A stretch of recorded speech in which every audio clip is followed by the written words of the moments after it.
চলুন এই ভিডিওর মাধ্যমে বাংলাদেশের বিভিন্ন বাজার সম্পর্কে একটু আইডিয়া নিয়ে নিই।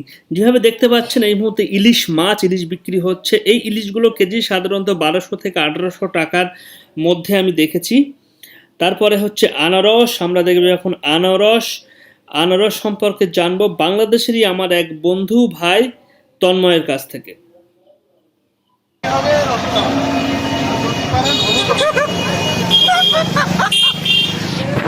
আরে আমার তন্ময় তন্ময় কিছু বলতে চাচ্ছ আনারস সম্পর্কে? না, আমাদের বাংলাদেশের আনারস তো সুস্বাদু আনারস, আর পাহাড়ি আনারস তো পাহাড় থেকে এগুলো আনা হয়, ঠিক আছে। আমাদের বাংলাদেশের আনারসের সুনাম অনেক ভালো, মিষ্টি বেশি। যেটা আমাদের এখান থেকে ঢাকা খুলনা যত অনেক থেকে এখান থেকে মালামাল চলে যায়। ঠিক আছে, যদি ভালো না হয় তাহলে কি করবো, এখানে আবার দিয়ে যাবো চাচার কাছে।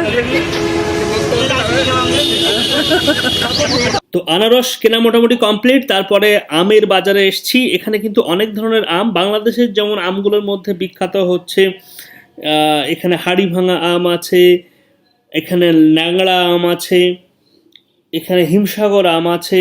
তো এই আমগুলো সাধারণত বাংলাদেশের খুব বলা যায় বিখ্যাত আম। তো বিভিন্ন ধরনের আমের পসরা নিয়ে কিন্তু আছে এই মুহূর্তে বাংলাদেশে আমের মরশুম, এবং আমরা জানি বাংলাদেশ কিন্তু আমে বেশ নামকরা একটি দেশ। বিভিন্ন ধরনের সুস্বাদু আম কিন্তু বাংলাদেশে পাওয়া যায়, এবং বাংলাদেশের আম কিন্তু স্বাদে গন্ধে অতুলনীয়। আমি প্রত্যেকটা আমই সাধারণত এখান থেকে খাওয়ার সৌভাগ্য হয়েছে এবং দেখেছি সত্যি তাদের আমগুলো খুবই সুন্দর।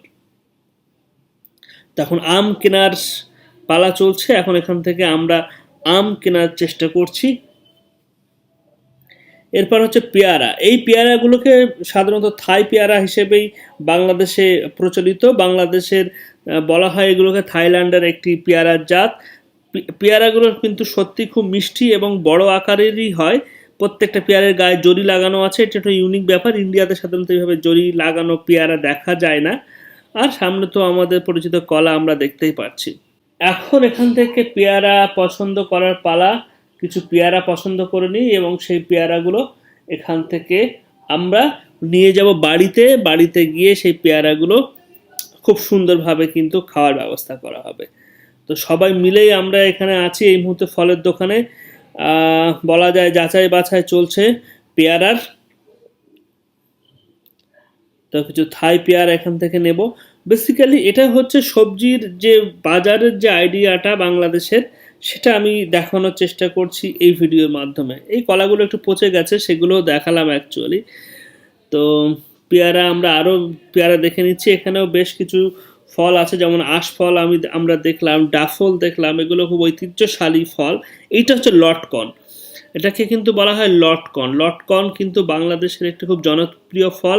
এই ফলের টেস্ট 3 রকমের, টক, মিষ্টি এবং বলা যায় একটু কষ। এই 3 ধরনের টেস্ট পাওয়া যায় একটি ফলের মধ্যেই। তো আবারও আমের দোকানে, সেখান থেকে আবারও আনারস, এখান থেকে কিছু আনারস নেওয়ার প্ল্যান আছে। কালো জাম দেখা যাচ্ছে। কালো জামও বাংলাদেশের কিন্তু একটি খুবই জনপ্রিয় একটি ফল। এখানে লটকন, এই সময় লটকনের ফসল। লটকন একটি খুবই গুরুত্বপূর্ণ। যারা পশ্চিমবঙ্গ থেকে এই ভিডিও দেখছেন তারা সাধারণত লটকন সম্পর্কে হয়তো আইডিয়া নাও থাকতে পারে। লটকন একটু আগে যেমন বলছিলাম একটি খুব ইন্টারেস্টিং এবং খুব দারুণ ফল। বলা যায় বিশেষ করে আপনি যদি কোনো কারণে জ্বর জাতীয় কোনো অসুখে ভোগেন, তাহলে কিন্তু এই লটকন ফল আপনার পক্ষে, আপনার স্বাস্থ্যের পক্ষে খুব উপকারী একটি ফল। তো পুরো বাজারটা ঘুরে দেখার চেষ্টা করছি আর কি ফলের দোকান এখানে আছে। এবং আজকের আমাদের টার্গেট হচ্ছে বাংলাদেশের বিভিন্ন ফল এখান থেকে মার্কেটিং করা এবং টেস্ট করে দেখা যে বাংলাদেশের ফলগুলো আসলেই কেমন এবং ফলের কোয়ালিটি কেমন। তো এই জন্যেই চারিদিকে ঘোরাঘুরি, বিভিন্ন রাস্তা ঘোরাঘুরি, বাংলাদেশের বিভিন্ন এরিয়াতে ঘোরাঘুরি। এই ভিডিওর মাধ্যমে কিন্তু বাংলাদেশের মোটামুটি বেশ কিছু এরিয়াকে কভার করার চেষ্টা হচ্ছে। তরমুজ আছে, ড্যাফল আছে, আবার লটকন। যে কোনো দোকানেই আমরা যাচ্ছি সেখানে কিন্তু লটকন ফল কিন্তু চোখে পড়ছে। এটা হচ্ছে লটকনের ভরা মরশুম এই মুহূর্তে বাংলাদেশে। কে বলেছে? আর বলতে পারছি না রেকর্ডিং আছে আর বলতে এই যে সাবমিট আচ্ছা সাব্বির আচ্ছা আচ্ছা দেখা যাচ্ছে কিন্তু টুক করে ফোনটি চলে গেল আর আলিফে নিয়ে গেছে তো ঠিক আছে না হ্যাঁ আলিফ ফোনে কথা বলছিল দেখে যে ফোন ভালো পছন্দ হয়েছে এবারে দারুন দারুন কে পছন্দ করেছে তারা পুরস্কার দিতে চায় এই যে দাদা কই কে পছন্দ না আগের বার আমি পছন্দ